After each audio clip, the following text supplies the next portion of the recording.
Uruguay es un país de una gran riqueza cultural y natural. Compartimos un patrimonio lleno de historias que definen la manera en la que nos percibimos y convivimos. Y en las siguientes 13 semanas queremos acompañarlos en un recorrido por esos tesoros cotidianos que nos caracterizan como sociedad. Desde músicas a dinosaurios, pasando por barcos hundidos y árboles milenarios. Los invitamos a conocer Monumento de País.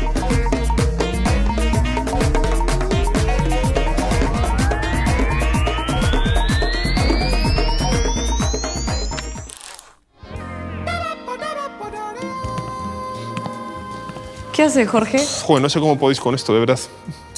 No, en ¿No te mi gusta el estancia en mate? Uruguay no he podido con ello. No. Hace 6 años que estás viviendo acá, 6 años ¿no? ya, sí. ¿Y qué te llama la atención sobre la sociedad uruguaya? Mira, es una buena pregunta. Yo qué sé, me gusta mucho, digamos, que os conozcáis todos en ese sentido, de alguna manera, es un sitio pequeño. Me interesa vuestra adicción a estas hierbas y cómo utilizáis el espacio público. Que saquéis la reposera y hagáis ese tipo de cosas. ¿Y a ti qué? ¿Cómo te definirías? Algo que me parece que nos caracteriza como sociedad es el valor que le damos a la laicidad. Mira, pues sí, Que yo ¿verdad? también lo comparto, pero me gustaría saber más, por ejemplo, cuál es el origen de la laicidad así como un valor. Bueno, Y podríamos hacer un plan de eso, ¿no? Sí. Miramos un poco de laicidad y miramos un poquito de Rambla. Sí, hay especialistas con los que ¿Sí? podemos ir a hablar sobre estos temas. ¿Vamos a hablar con ellos Sí, entonces? vamos. Venga. Puede parecer irónico que para hablar de laicidad visitemos la Universidad Católica. Sin embargo, allí encontraremos a una persona con una visión interesante sobre el tema. Y el lugar, además, es muy peculiar.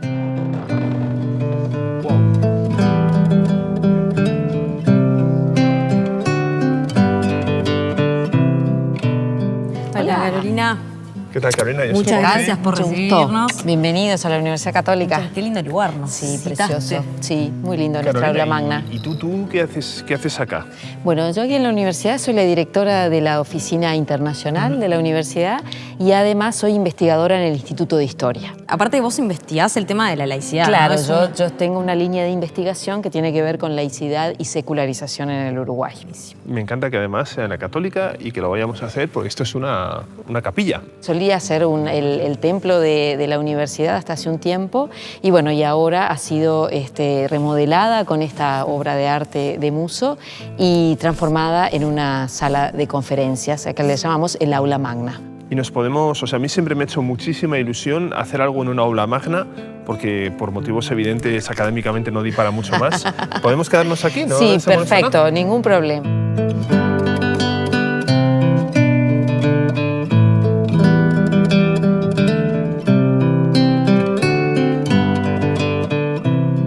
Bueno, empecemos por la pregunta central, que es ¿cómo podemos definir la laicidad y si hay una diferencia con el laicismo?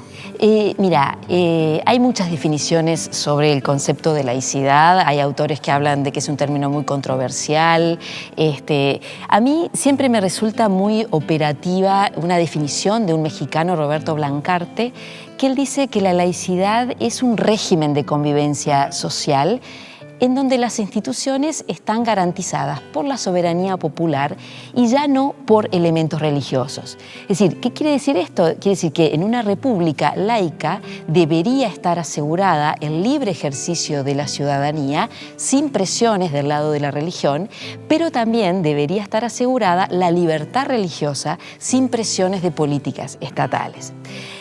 Y siempre con el concepto de laicidad hay otro concepto que corre en forma paralela y que en el Uruguay prácticamente se confunde y se usan indistintamente, que es el de la secularización. En el Uruguay el problema es que la laicidad y la secularización corrieron en forma paralela, por eso es que se confunde. Pero hay otros países que son laicos, pero que no son tan secularizados como el Uruguay. Y ese es un fenómeno muy característico de nuestro país.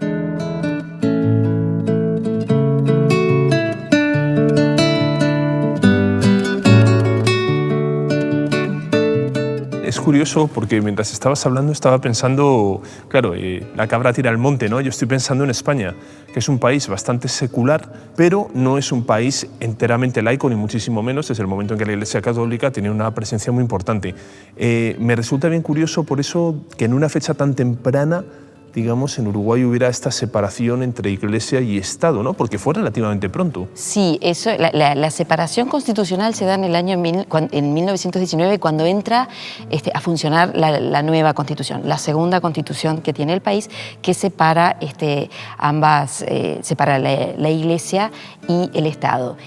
Pero el proceso comenzó mucho tiempo antes. Podemos decir que a partir de la década del 60 del siglo XIX empieza este proceso de secularización a través de determinadas medidas de corte laico, como puede ser la secularización de los cementerios, el registro civil, el matrimonio civil obligatorio, luego la enseñanza pública despojada de aspectos religiosos, porque el decreto ley de Varela estableció la laicidad parcial, porque se permitía la enseñanza de la religión en determinados horarios. Recién en 1909 es cuando desaparece definitivamente la religión de las escuelas públicas.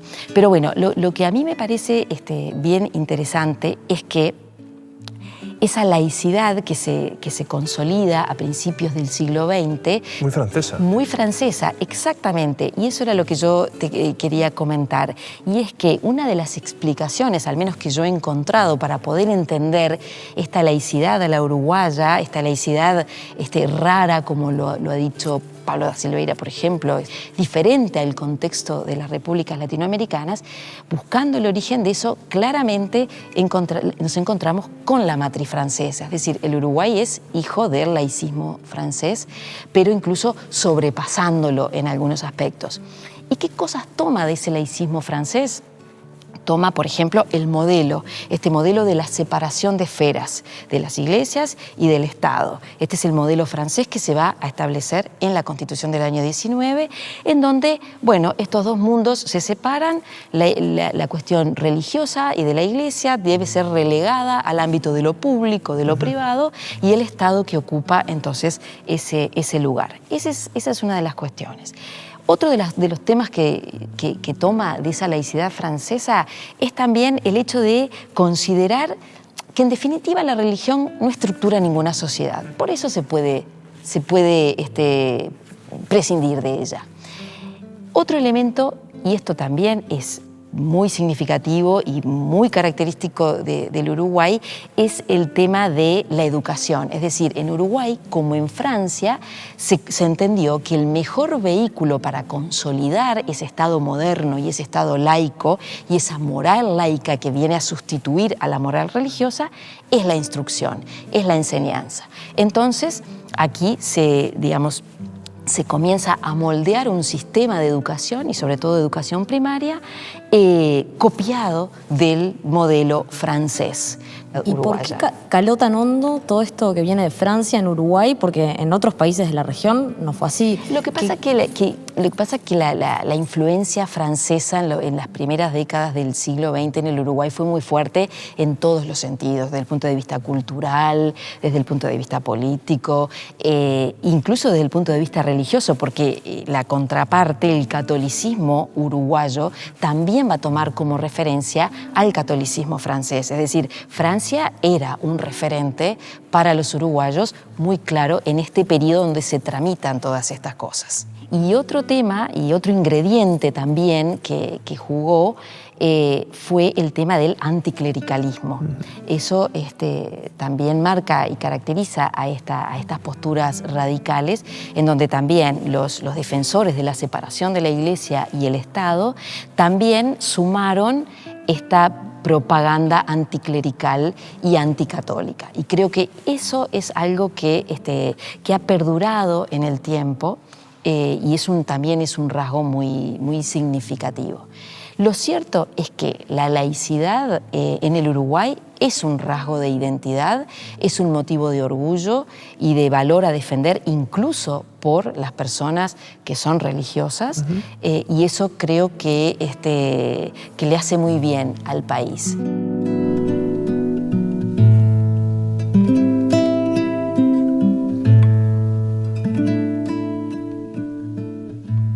Y Y ya uniendo lo que va a ser la segunda parte de este capítulo, que vamos a estar hablando sobre el espacio público también, hay todo un debate, ¿no? Sobre esto que empezamos desde el principio, cómo definimos laicidad.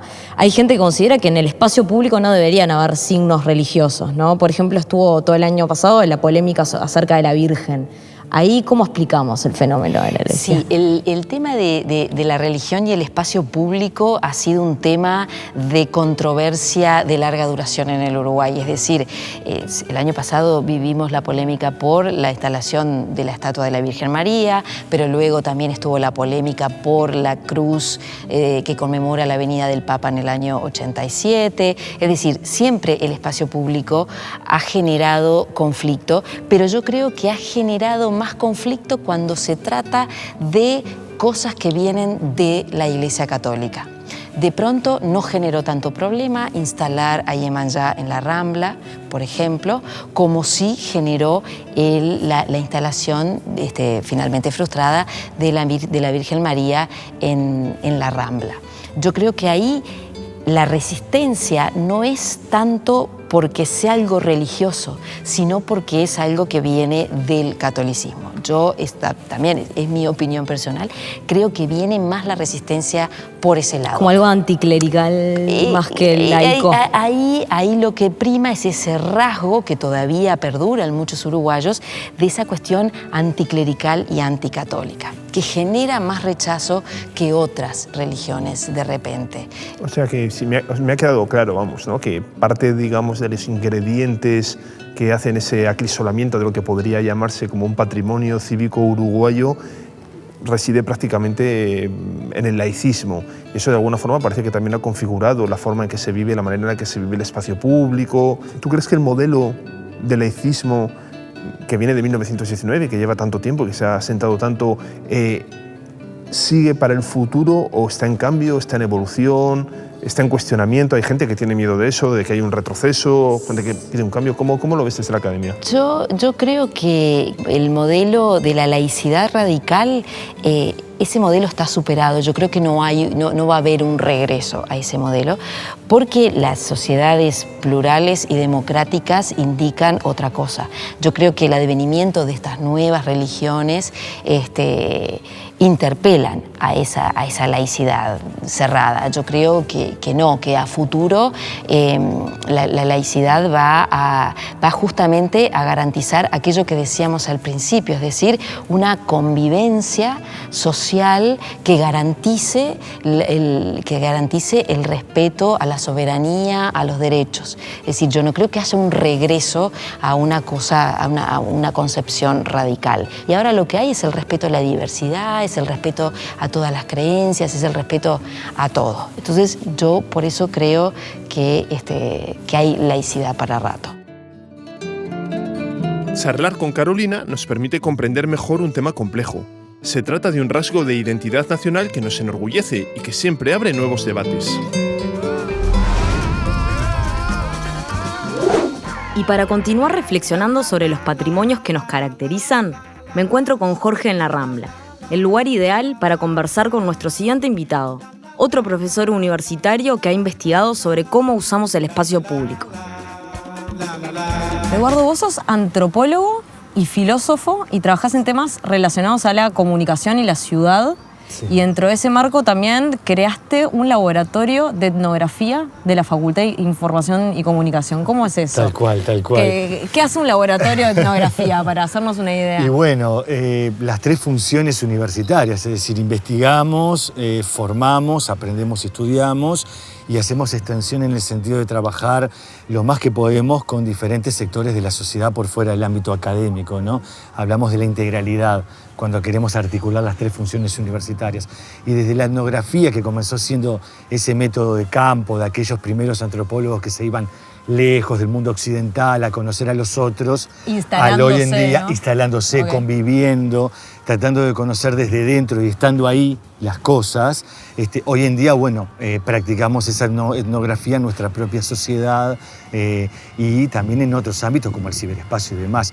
Un laboratorio en el sentido de un equipo de investigación que innova, que utiliza las técnicas y los métodos de investigación, siempre tratando de encontrar nuevas vueltas, nuevas líneas de abordaje y de intervención en la sociedad. No está nada mal, porque nos va a venir además estupendamente para lo que queremos hacer, Eduardo. Nosotros partimos de una premisa.